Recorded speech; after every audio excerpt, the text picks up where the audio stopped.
Hello বন্ধুরা, আমি মনির তোমাদের সবাইকে স্বাগত জানাচ্ছি মিনিটের গল্প চ্যানেলে। তীব্র তৃষ্ণায় কাতর হোসেন ফোরাত নদীর পানির কাছে পৌঁছলেন। অঞ্জলি ভরে পানি তুললেন, কিন্তু পান করলেন না। মনে পড়ে গেল তৃষ্ণার্ত শহীদ স্বজনদের কথা। হোসেন আঁচলায় তুলে নেওয়া পানি ফেলে দিলেন। আজ আমরা পড়ব মীর মোশাররফ হোসেনের বিষাদ সিন্ধু উপন্যাসের অংশ কারবালা প্রান্তর, যেখানে আছে হোসেনের শেষ সংগ্রাম, আত্মমর্যাদা আর এক হৃদয় বিদারক আত্মত্যাগের মুহূর্ত। চলো তাহলে শুরু করি একাদশ দ্বাদশ শ্রেণীর গল্প কারবালা প্রান্তর।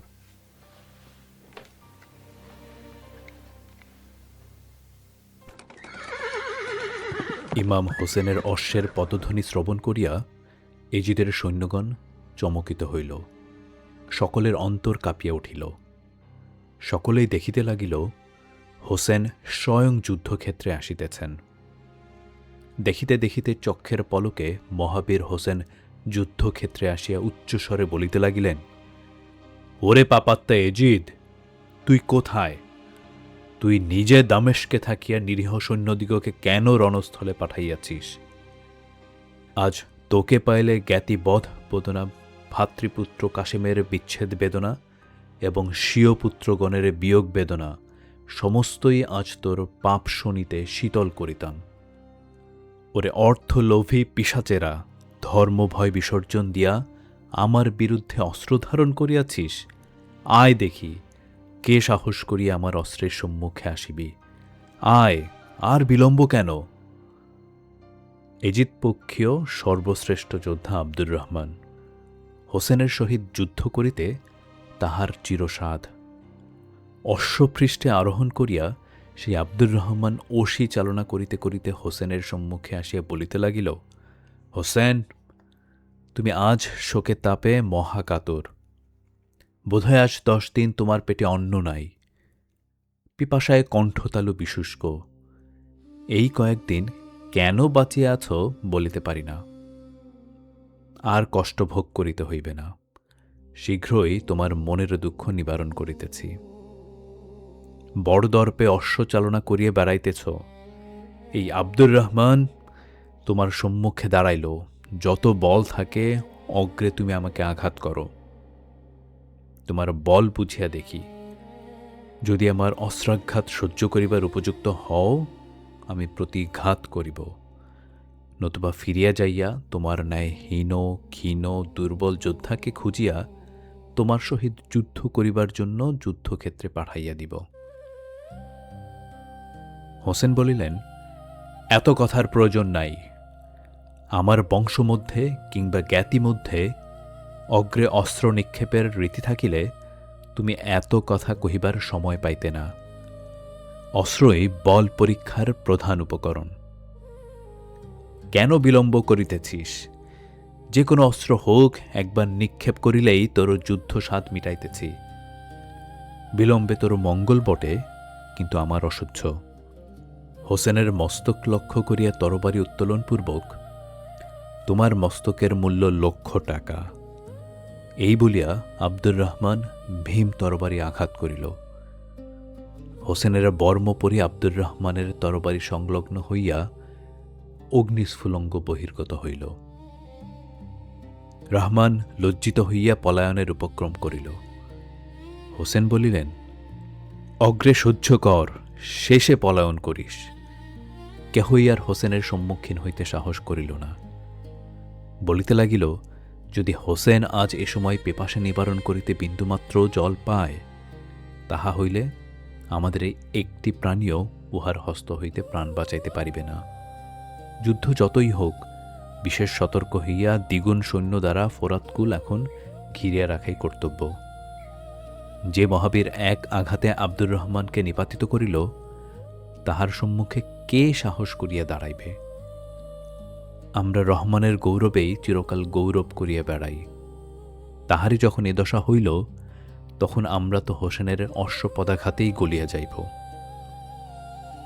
পরস্পর এরূপ বলাবলি করিয়া সকলে একমত দ্বিগুণ সৈন্য দ্বারা বিশেষ সুদৃঢ়রূপে ফোরাতকুল বন্ধ করিল। হোসেন অনেকক্ষণ পর্যন্ত সমরাঙ্গনে কাহাকেও না পাইয়া শত্রু শিবিরাভিমুখে অশ্বচালনা করিলেন। তদ্দর্শনে অনেকেরই প্রাণ উড়িয়া গেল। কেহ অশ্বপদাঘাতে নরকে গমন করিল, কেহ কেহ সাহসের উপর নির্ভর করিয়া হোসেনের সম্মুখে সশস্ত্র হইয়া দাঁড়াইল। অবশিষ্ট সৈন্যগণ কারবালার পার্শ্বস্থ বিজন বনমধ্যে পালাইয়া প্রাণ রক্ষা করিল। উমর, সীমার, আবদুল্লাহ জিয়াদ প্রভৃতি সকলেই হোসেনের ভয়ে বনমধ্যে লুকাইলেন। শত্রুপক্ষের শিবিরস্থ সৈন্য একেবারে নিঃশ্বসিত করিয়া হোসেন ফোরাতকুলের দিকে অশ্ব চালাইলেন। ফোরাতরক্ষীরা হঠাৎ পালাইল না, কিন্তু অতি অল্পক্ষণ হোসেনের অসির আঘাত সহ্য করিয়া আর তিষ্ঠিবার সাধ্য হইল না। যে এজিদের সৈন্য কোলাহলে প্রচণ্ড কারবালা প্রান্তর, সুপ্রশস্ত ফোরাতকুল ঘন ঘন প্রকম্পিত হইত, এক্ষণে হোসেনের অস্ত্রাঘাতে সেই কারবালা একেবারে জনশূন্য নীরব প্রান্তর। শীঘ্র শীঘ্র ফোরাতকুলে যাইয়া অশ্ব হইতে অবতরণপূর্বক একেবারে জলে নামিলেন। জলের পরিষ্কার স্নিগ্ধ ভাব দেখিয়া ইচ্ছা করিলেন যে এককালে নদীর সমুদয় জল পান করিয়া ফেলেন। অঞ্জলিপূর্ণ জল তুলিয়া মুখে দিবেন, এমন সময় সমুদয় কথা মনে পড়িল। আলী আকবর প্রভৃতির কথা মনে পড়িল। পিপাসার্ত দুগ্ধপোষ্য শিশুর কথা মনে পড়িল। এক বিন্দু জলের জন্য ইহারা কত লালায়িত হইয়াছে, কত কাতরতা প্রকাশ করিয়াছে, কত কষ্ট ভোগ করিয়াছে। এই জলের নিমিত্তেই আমার পরিজনেরা পুত্রহারা, পতিহারা, ভাতৃহারা হইয়া মাথা ভাঙিয়া মরিতেছে। আমি এখনো শত্রুহস্ত হইতে ফোরাতকুল উদ্ধার করিয়া সর্বাগ্রেই নিজেই সেই জল পান করিব, নিজের প্রাণ পরিতৃপ্ত করিব। আমার প্রাণের মায়াই কি এত অধিক হইল? ধিক আমার প্রাণে! এই জলের জন্য আলী আকবর আমার জিহ্বা পর্যন্ত চুষিয়াছে। এক পাত্র জল পাইলে আমার বংশের উজ্জ্বল মণি মহাবীর কাসেম আজ শত্রুহস্তে প্রাণত্যাগ করিত না। এখনও যাহারা জীবিত আছে তাহারাও তো শোকতাপে কাতর হইয়া পিপাসায় মৃতবত হইয়া রহিয়াছে। এই জল আমি কখনোই পান করিব না, ইহ জীবনেও আর আমি পানি পান করিব না। এই কথা বলিয়া হস্তস্থিত জল নদী গর্ভে ফেলিয়া দিয়া তীরে উঠিলেন। একবার আকাশের দিকে লক্ষ্য করিয়া পবিত্র শিরস্ত্রাণ শির হইতে দূরে নিক্ষেপ করিলেন। দুই এক পথ অগ্রসর হইয়া কোমর হইতে কোমরবন্ধ খুলিয়া দূরে ফেলিয়া দিলেন। ভাতৃশোক, পুত্রশোক, সকল শোক একত্রে আসিয়া তাহাকে যেন দগ্ধ করিতে লাগিল। অস্ত্রশস্ত্র দূরে নিক্ষেপ করিয়া ফোরাত স্রোতের দিকে এক দৃষ্টিতে চাহিয়া রহিলেন। হোসেনের অশ্ব প্রভুর হস্ত, পদ ও মস্তক শূন্য দেখিয়াই যেন মহাকষ্টে দুই চক্ষু হইতে অনবরত বাষ্পজল নির্গত করিতে লাগিল। আবদুল্লাহ জিয়াদ, ওমর, সীমার আর কয়েকজন সৈনিক যাহারা জঙ্গলে লুকাইয়াছিল, তাহারা দূর হইতে দেখিল যে ইমাম হোসেন জলে নামিয়া অঞ্জলিপূর্ণ জল তুলিয়া পুনরায় ফেলিয়া দিলেন, পান করিলেন না। এতদর্শনে ওই কয়েকজন একত্রে ধনুর্বাণ হস্তে হোসেনকে ঘিরিয়া ফেলিল। হোসেন স্থিরভাবে দাঁড়াইয়া আছেন, কাহাকেও কিছু বলিতেছেন না। স্থিরভাবে স্থিরনেত্রে ধনুর্ধারী শত্রুদিগকে দেখিতেছেন। মুখে কোনো কথা নাই। এমন নিরস্ত্র অবস্থায় শত্রুহস্তে পতিত হইয়া মনে কোনো প্রকার শঙ্কা নাই। অন্য মনুষ্যকে কি ভাবিতেছেন তাহা ঈশ্বরই জানেন, আর তিনি জানেন। ক্ষণকাল পরে তিনি ফোরাতকুল হইতে অরণ্যাভিমুখে দু এক পথ অগ্রসর হইতে লাগিলেন। শত্রুগণ চতুর্পার্শ্বে দূরে দূরে তাহাকে ঘিরিয়া চলিল। যাইতে যাইতে জিয়াদ পশ্চাদ্দিক হইতে তাহার পৃষ্ঠ লক্ষ্য করিয়া এক বিষাক্ত লৌহ স্বর নিক্ষেপ করিল। ভাবিয়াছিল যে এক স্বরে পৃষ্ঠবিদ্ধ করিয়া বক্ষস্থল ভেদ করিবে, কিন্তু ঘটনাক্রমে সে স্বর হোসেনের বাম পার্শ্ব দিয়া চলিয়া গেল, গাত্রে লাগিল না। শব্দ হইল, সে শব্দে হোসেনের ধ্যান ভঙ্গ হইল না। তাহার পর ক্রমাগতই স্বর নিক্ষিপ্ত হইতে লাগিল, কিন্তু একটিও ইমামের অঙ্গে বিদ্ধ হইল না। সীমার স্বরসন্ধানে বিশেষ পারদর্শী ছিলেন না বলিয়াই খঞ্জর হস্তে করিয়া যাইতেছিলেন। এত তীর নিক্ষিপ্ত হইতেছে, একটিও হোসেনের অঙ্গে লাগিতেছে না। কি আশ্চর্য! সীমার এই ভাবিয়া জিয়াদের হস্ত হইতে তীরধনু গ্রহণপূর্বক হোসেনের পৃষ্ঠদেশ লক্ষ্য করিয়া একটি স্বর নিক্ষেপ করিলেন। তীর পৃষ্ঠে লাগিয়া গ্রীবাদেশের এক পার্শ্ব ভেদ করিয়া চলিয়া গেল। সেদিকে হোসেনের ভ্রুক্ষেপ নাই, এমন গভীর চিন্তায় নিমগ্ন আছেন যে শরীরের বেদনা পর্যন্ত ভুলিয়া গিয়াছেন। যাইতে যাইতে অন্যমনস্কে একবার গ্রীবাদেশে বিদ্ধস্থান হস্ত দিয়া ঘর্ষণ করিলেন। জলের ন্যায় বোধ হইল। করতলের প্রতি দৃষ্টিপাত করিয়া দেখিলেন, জল নহে, গ্রীবা নিঃসৃত সদ্য রক্ত। রক্তদর্শনে হোসেন চমকিয়া উঠিলেন। আজ ভয়শূন্য মনে ভয়ের সঞ্চার হইল। সভয়ে চতুর্দিকে চাহিয়া দেখিলেন, আবদুল্লাহ জেয়াদ, অলিদ, ওমর, সীমার এবং আর কয়েকজন সেনা চতুর্দিকে ঘিরিয়া যাইতেছে। সকলের হস্তেই তীরধনু। ইহা দেখিয়াই চমকিত। যে সমুদয়ে বসনের মহাত্মে নির্ভয় হৃদয় ছিলেন, তৎসমুদয় পরিত্যাগ করিয়াছেন। তরবারি, তীর, নেজা, বল্লম, বর্ম, খঞ্জর কিছুই সঙ্গে নাই, কেবল দুখানি হাত মাত্র। অন্যমনস্কভাবে দু এক পদ করিয়া চলিলেন।